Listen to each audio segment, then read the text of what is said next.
Bom, pessoal, então agora nós podemos, né, falar sobre a função cosseno, tá? Galera, tudo aquilo que eu falei da função seno, tá? Basicamente vai se repetir para a função cosseno, tá? É claro, com algumas diferenças, né? Algumas poucas diferenças, mas olha só, galera, a função cosseno ela também é uma função definida de reais em reais, né? Então tem a função f, tá, pessoal, de reais em reais, ou seja, o meu domínio, tá, pessoal, vai ser o conjunto dos reais e o meu contradomínio vai ser o conjunto dos números reais também, certinho? Bom, pessoal, a forma simples da função cosseno, tá, pessoal, é o f de x igual ao cosseno de x, ok? Mais uma vez eu tenho aqui o ângulo x, né, pessoal, formado entre o eixo x, né, e um ponto qualquer da circunferência trigonométrica. Então nós temos aqui o ângulo x ou o arco x, tá, pessoal? E o cosseno de x, lembrando mais uma vez, ele é observado no eixo x, certo, pessoal? Então o cosseno do ângulo, ele sempre vai ser observado no eixo x, certinho? Então tá aqui essa informação, tá, pessoal? O cosseno ele é observado no eixo x, certo? Galera, percebam também que a função cosseno, tá, ela vai variar de menos 1 a 1, certinho? Se nós temos aqui, tá, pessoal, o nosso ciclo trigonométrico, tá, pessoal? Lembrem-se, tá, que o cosseno de 0 grau, ele vale 1, né? O cosseno de 90 graus vale 0. O cosseno de 180 graus vale menos 1. E o cosseno de 270 graus vale 0, certinho? Então, percebam, pessoal, que o cosseno, ele também vai variar de 1 até o menos 1, certinho? O que isso significa, professor? Significa que nós temos aqui então, tá, pessoal, que o cosseno de x, ele é maior ou igual a menos 1 e menor ou igual a 1, ou seja, o valor do cosseno sempre vai estar ali, ó, entre o menos 1 e 1, certo? E aí no estudo da função a gente diz o seguinte, que o valor máximo do cosseno é também o valor 1, né? Por que eu estou falando também? Porque o valor máximo do seno é 1 e o valor máximo do cosseno é 1. Pessoal, o valor mínimo da função cosseno também é o menos 1, certo? Mesmo jeito lá da função seno, certo? Como já foi dito, tá, pessoal? O domínio são os reais, o contradomínio são os reais e a nossa imagem, tá, pessoal? Vai ser um intervalo fechado de menos 1 a 1, né? Lembrando, tá, pessoal? Olha, que a nossa imagem aqui, tá? A nossa imagem, então, né, vai ser do menos 1 até 1. Essa é a imagem, ou seja, os valores do cosseno de um ângulo só podem variar de menos 1 até 1, certinho? Pessoal, percebam que a função ela é crescente no terceiro e quarto quadrantes, certo? E ela vai ser decrescente, tá, pessoal, no primeiro e no segundo quadrantes. Aqui também vale uma outra explicação, tá, pessoal? Vamos marcar aqui o cosseno. Lembrando que o cosseno, tá, pessoal, ele é observado no eixo x, não é isso? Pessoal, percebam que à medida que eu vou aqui, ó, percorrendo o meu primeiro quadrante, tá, pessoal? Olha só o que está acontecendo ali, pessoal, com aquela parte vermelha que está sobre o eixo x. Aquilo ali é o valor do cosseno.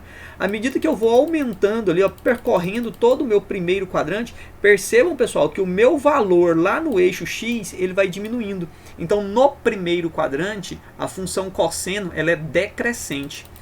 Até eu chegar lá no 90, né, pessoal, que o cosseno de 90 vai dar 0, certinho, pessoal? Perceba que a projeção aqui no eixo x vai ser lá no 0. E quando eu pulo para o segundo quadrante, tá, pessoal? Perceba que ela continua sendo decrescente, olha, está diminuindo. Vai diminuindo, diminuindo, diminuindo, até chegar aonde, pessoal? Até chegar no valor menos 1. Então, quando eu percorro todo o primeiro e todo o segundo quadrante, o valor da função cosseno vai sempre diminuindo, certinho? E quando eu já pulo para o terceiro quadrante, pessoal, veja, olha, o que acontece? Olha, o meu valor cosseno ele começa a aumentar, porque antes eu estava lá no menos 1, agora eu estou caminhando em direção ao 0, então está aumentando, tá vendo, pessoal? Então, quando eu percorro todo o meu terceiro quadrante, quer dizer que a minha função cosseno ela está crescendo. E aí, percebam, pessoal, que até eu vou chegar lá no valor 0, tá? Que é no 270 graus, e quando eu pular para o quarto quadrante, olha só o que eu vou ter, pessoal. Eu também vou ter o valor cosseno aumentando até chegar lá no valor 1, certo, pessoal? Olha só, beleza? Então percebam, pessoal, que o primeiro e o segundo quadrantes, a função cosseno decrescente, né? Terceiro e quarto, a função ela vai ser crescente, certinho? Tá, pessoal, e não confundir isso, né? Vou deixar isso claro mais uma vez, confundir com os quadrantes positivos e quadrantes negativos, tá, pessoal? A função cosseno, ela é positiva no primeiro e no quarto, negativa no segundo e no terceiro, tudo bem?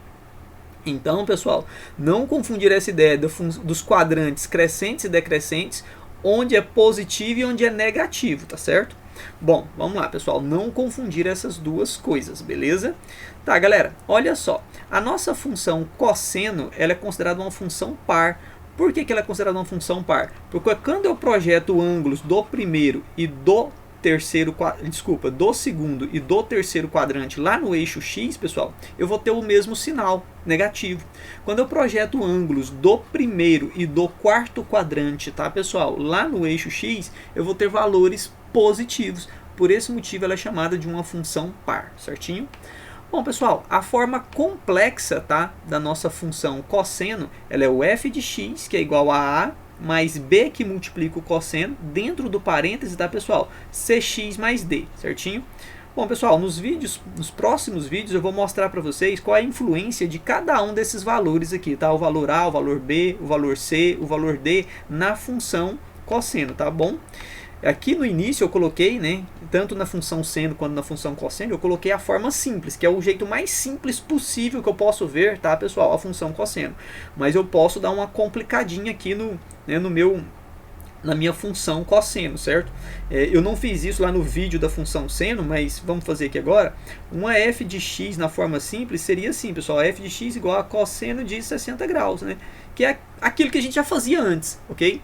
Agora, uma forma mais complexa seria assim, ó, f de x igual a 3 mais 4 vezes o cosseno de, vamos lá, pessoal, 2 alfa, por exemplo, né, pessoal?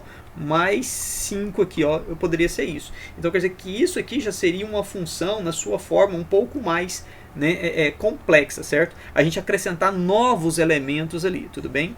Bom, pessoal, e também, tá, pessoal, eu tenho, tá, que o período, ok? Eu tenho aqui, pessoal, que o período da função cosseno também é 2π dividido pelo módulo de c, certinho? Tá, pessoal? Lembrando, tá, pessoal, que isso aqui chama-se argumento, tá, pessoal? Isso aqui nós vamos, dentro do parênteses, eu vou chamar de argumento, tudo bem?